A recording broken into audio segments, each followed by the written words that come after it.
Actually po, nakita ko na rin naman po Hindi, yung conversation ninyo. binibidyohan ko yung return refunds.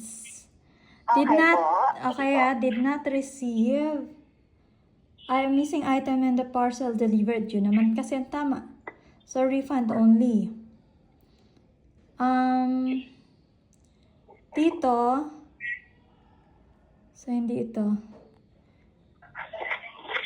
Item not received. Received on the unboxing. Pahirapan kayo ha, nakakahiya kayo. Lagi pa naman akong bumibili sa inyo, tapos ganyan kayo. Asan yun? Ito. Ito yung mga natanggap ko.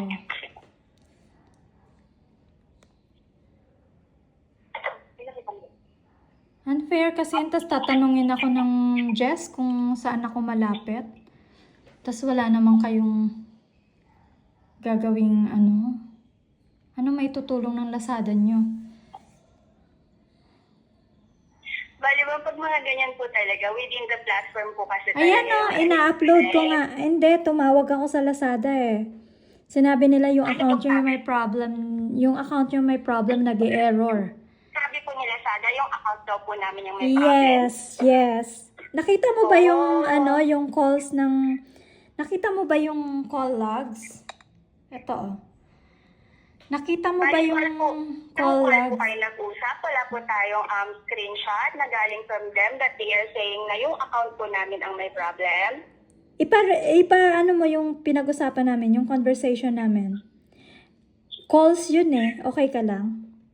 Pwede nyo ma-pull up yung calls na yun. Pinakita ko sa iyo. Yes. I'm just clarifying lang po if Ganito yan. or message po. Calls talaga. Nakita mo ba yung call log? Have you seen the call log?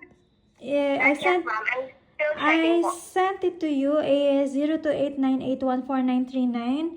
Ang incoming calls niya, ang usap namin 9 minutes and 32 seconds, 16 minutes and 51 seconds. You can call them and then pull up nyo yung conversation namin via calls. Binibideo ko pa yung anong tagal, naiinis ako. Binibideo ko pa yung, ayan